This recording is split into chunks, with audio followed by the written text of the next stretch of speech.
Hello everyone, I'm going to read the story of King and his minister's story. Trust God. Once upon a time lived a king who was very kind and took care of his kingdom people very well. One day he was cutting an apple and accidentally he cut his finger. King cried aloud. Just then one of his ministers who was present at that time came toward King. Minister took a piece of cloth and while trying glue to King's finger, he said, "Don't worry, whatever happens for good is mercy of God. Thank God." King got angry and said, "What a nonsense you are talking so much.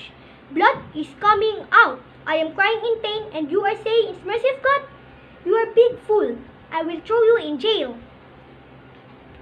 Just then, King called his guards and asked them to throw Minister into jail. Even then, Minister smiled and said, "Whatever happens for good. Thank you, God." Next day, King went alone for hunting in forest. There were no guards or minister with him at that time. Soon, he lost way in forest and landed in enemy's tribal kingdom. King got surrounded by tribal head and his soldiers. They tied King to a tree. Tribal drank and danced around King and shouted, "Let this man be sacrificed to our God." They started preparing for sacrifice. King was helpless and sad. He didn't know what to do. There was no one help to him. After all preparations were made, tribal priests came to inspect King saw that King had a bandage on his finger. Seeing this, priest said to tribal head, "This person had already cut on his finger. We need someone whose whole body is without any cut. Thus this person is unfit to be sacrificed, and let him go back." Tribal head freed King.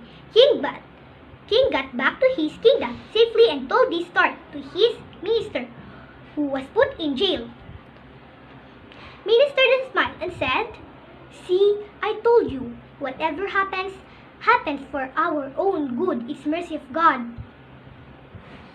On that day, you cut your finger and it saved your life. And when you put me in jail, my life was also saved." King was confused and said, "How's your life saved?" Minister replied, "Wherever you go, I have to be with you. But on that day I was in jail, so could not come with you.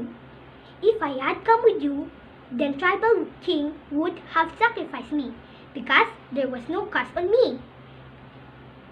This way I was saved too. That's what I believe." God did not punish you. He is preparing you. Trust in God's plan, not your pain. Learning. We should trust God and believe that whatever happens to our own good. If we follow this philosophy, then we will stop worrying too much and it would make our life more happier. Bye-bye!